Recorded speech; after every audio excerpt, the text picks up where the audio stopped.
আসসালামু আলাইকুম, welcome back to my channel. আজকে আমি রান্না করব গরুর ভুঁড়ি।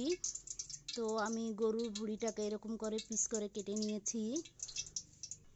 এখন একটা কড়াইতে 1 কাপ পরিমাণ তেল, 1 কাপ পরিমাণ পেঁয়াজ কুচি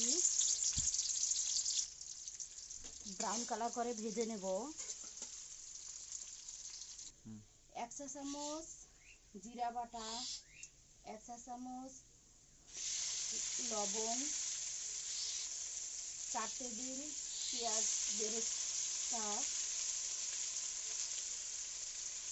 1 টেবিল চামচ আদা বাটা, 3 টেবিল চামচ রসুন বাটা, গরম মশলা 1 টেবিল চামচ, 3 টুকরো দারচিনি, 2 টুকরো সাদা এলাচ,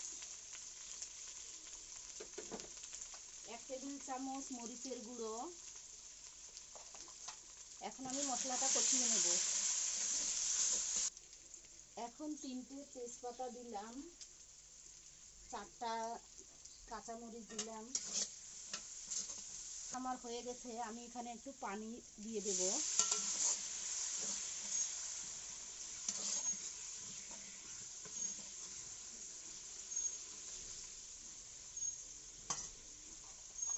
পানি দিয়ে আমি মশলাটাকে ঢেকে রাখবো জাস্ট 2 মিনিটের জন্য।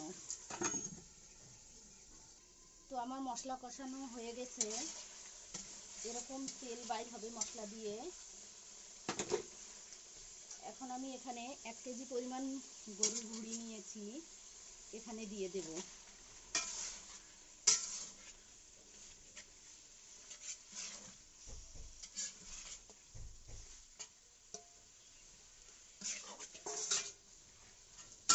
এখন আমি ভুঁড়িটাকে মশলা দিয়ে কষিয়ে নিয়েছি। এখন এখানে একটু পানি দিয়ে দেব, হালকা কুসুম গরম পানি। এখন সেদ্ধ হওয়ার জন্য আমি অপেক্ষা করব 20 মিনিট। 20 মিনিট পর আমরা এটা খুলে দেখব। তো আমরা ঢাকনা খুলে দেখব আমাদের রান্নাটা হয়েছে কিনা।